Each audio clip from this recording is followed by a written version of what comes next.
નમસ્કાર, આપ જોઈ રહ્યા છો T24 ન્યૂઝ ગુજરાત। સુરતના કાપોદ્રા પોલીસ સ્ટેશન હદ વિસ્તારમાં આવેલા બરોડા પ્રેસ્ટેજ પાસે એક વ્યક્તિની 16 સપ્ટેમ્બર 2024ના રોજ મોડી રાત્રે 2 વાગ્યાના અરસામાં પથ્થરના ઘા ઝીકીને ક્રૂરતાપૂર્વક હત્યા થઈ હોવાની ઘટના સામે આવી હતી।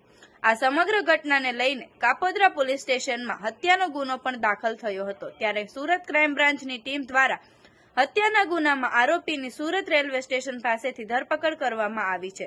મૃતક અને આરોપી વચ્ચે સામાન્ય વાતને લઈને બોલાચાલી થયા બાદ આ ઘટના બની હોવાનું પોલીસ તપાસમાં સામે આવ્યું છે। 16 સપ્ટેમ્બર 2024ના રોજ કાપોદ્રા પોલીસ સ્ટેશન હદ વિસ્તારમાં આવેલા બરોડા પ્રેસ્ટેજ પાસે વીરાણી ડાયમંડની સામે ઓવરબ્રિજની નીચેથી યુવકની હત્યા કરાયેલી લાશ પોલીસને મળી આવી હતી।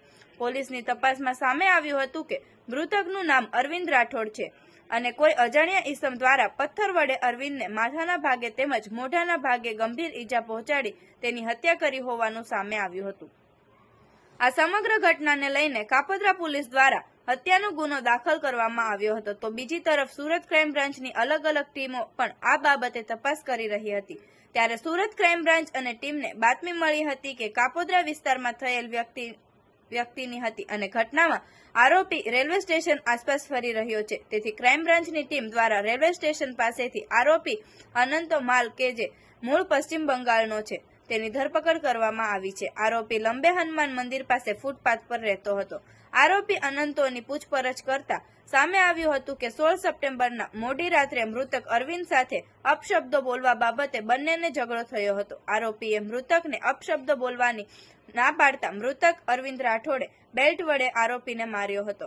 તેથી આરોપી અનંતો ઉશ્કેરાઈ ગયો હતો અને તેને રસ્તા પર પડેલા પથ્થર વડે મૃતક અરવિંદ રાઠોડને માથા તેમજ મોઢાના ભાગે પથ્થરથી ગંભીર ઈજા પહોંચાડી હતી અને ગંભીર ઈજાના કારણે અરવિંદ રાઠોડનું મોત થયું હતું। સમગ્ર ઘટનાને લઈ વધુ પૂછપરછ માટે ક્રાઇમ બ્રાન્ચ દ્વારા આરોપી અનંતોને કાપોદ્રા પોલીસના હવાલે કરવામાં આવ્યો છે।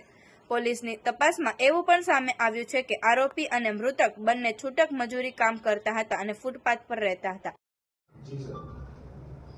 ગઈ તારીખ 15/16ની મોડી વહેલી સવારે રાત્રિના 2:30 વાગે કાપોદ્રા વિસ્તારમાં બરોડા પ્રેસ્ટેજ વીરાણી ડાયમંડની સામે ઓવરબ્રિજની નીચે એક ઈસમની ડેડ બોડી મળી આવેલી, જેમાં તપાસ કરતાં એ માણસ મરણ જનાર અરવિંદભાઈ પોપટભાઈ રાઠોડ નાઓનું નામ જાણવા મળે અને તપાસ દરમિયાન અનડિટેક્ટ મર્ડરનો ગુનો દાખલ થયેલો ક્રાઇમ બ્રાન્ચની વિવિધ ટીમો તપાસ કરી રહી હતી। દરમિયાનમાં પોલીસ ઇન્સ્પેક્ટર જે.એન. ગૌસ્વામી અને એમની ટીમને એક ઇન્ફોર્મેશન મળી કે આ ગુનામાં અનંતોમાલ સન ઓફ રામમાલ લલહોટી જે વેસ્ટ બેંગાલનો રહેવાસી છે, બીરભૂમિ ડિસ્ટ્રિક્ટનો, અને અહીંયા વરાછા રોડ પર ફૂટપાથ પર રહે છે। આ બંને વચ્ચે જે મરણ જનાર છે અરવિંદભાઈ, એમણે એને ગાળો દીધી અને આને ગાળો આપવાની ના પાડતા એને પોતાના બેલ્ટ વડે મારવાનું ચાલુ કરેલ, જે બાબતે બંને વચ્ચે ઝઘડો થતાં અનંતોએ પથ્થર લઈ એના માથામાં અને અલગ અલગ ભાગો ઉપર મારી અને એનું મોત નિપજાવી દીધેલું હતું અને પોલીસ તપાસ દરમિયાન પકડાઈ ગયેલો ક્રાઇમ બ્રાન્ચની ટીમને એની પૂછપરછ કરી વધુ તપાસ માટે કાપોદ્રા પોલીસને સોંપવામાં આવેલ છે। બંને મારનાર અને મારનાર શું કામ છૂટક મજૂરીનું બંનેનું કામ છે। રોડ પર જે મરણ જનાર મારનાર છે એ ફૂટપાથ પર રહે છે અને બંને છૂટક મજૂરીનું કામ કરે છે। અરવિંદભાઈ જે મરણ જનાર છે એને કંઈ બોલાચાલી થતાં એને ગાળું દેવા રોડ પર મળતા ગાળું આપેલી અને જે ગાળું આપવાની આને ના પાડતા આરોપીએ એને પોતાના પેન્ટના બેલ્ટ કાઢી અને એનાથી મારવાનું ચાલુ કરી દીધું હતું, જેથી અનંતોએ એક પથ્થર બાજુમાંથી પથ્થર લઈ અને એને મારીને એનું મોત નિપજાયું। હત્યા કર્યા બાદ આરોપી ક્યાં ફરાર થઈ ગયો?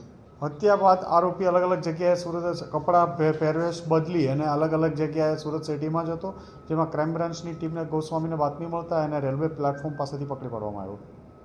મરણ જનાર મારનાર કામ ધંધો શું કરે છે? એ લોકો છૂટક મજૂરી બંને કરે છે। આવા અવનવા સમાચાર જોવા માટે જોતા રહો T24 ન્યૂઝ ગુજરાત।